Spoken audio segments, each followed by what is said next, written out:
So, hello and good day.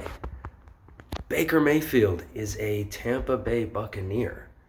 We kind of had a little bit of an inkling that this might be coming, and there's a prior video uploaded on this channel where I kind of talk about Baker Mayfield and, I guess kind of my thoughts and opinions on him in particular, being the guy to battle Trask in the preseason training camp, off-season, whatever you want to call it.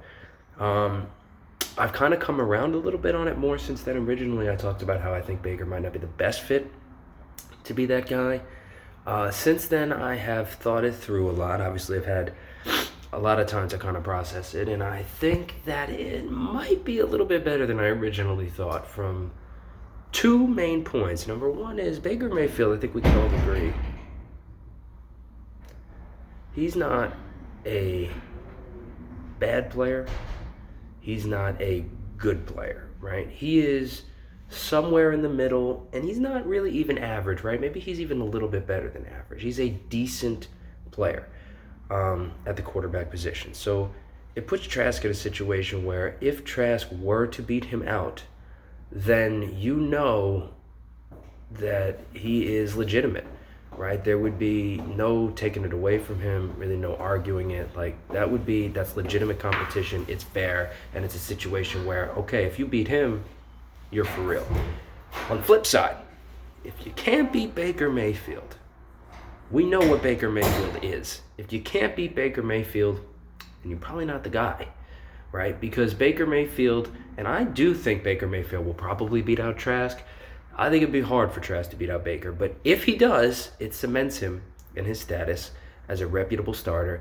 If he can't, it does kind of put him in a situation where you're like, okay, you're not as good as Baker Mayfield, and Baker Mayfield is good, he's okay, he's solid, but he is not, proven to be a franchise-altering guy to this point in his career. The other thing I was thinking about is offensive coordinator. I know this is not exactly how you pronounce his name, but I like to call him Dave Canales because I like cannolis, and that sounds like Canales. So Dave Canales, coming over from Seattle. Now, I can't help but be reminded or to think about the fact that he was a part of the staff that just transformed the entire outlook of Geno Smith's career. Geno Smith went from a bust to a backup to, holy cow, this dude took a team to the playoffs and just got paid. So big ups to Geno Smith, first of all. But if he could do that with Geno Smith, who was relatively terrible, I'm sorry, I said it, he was relatively terrible. What could he do with Baker Mayfield? A guy who is not terrible. Baker Mayfield, you'd be hard-pressed to find somebody who thinks Baker is terrible. He's nowhere near terrible. He's already taken a team to the playoffs. He's already got a playoff victory under his belt, more than Geno Smith has. And he also has had successful seasons, right? Baker Mayfield has had some ups and downs, but he has had ups.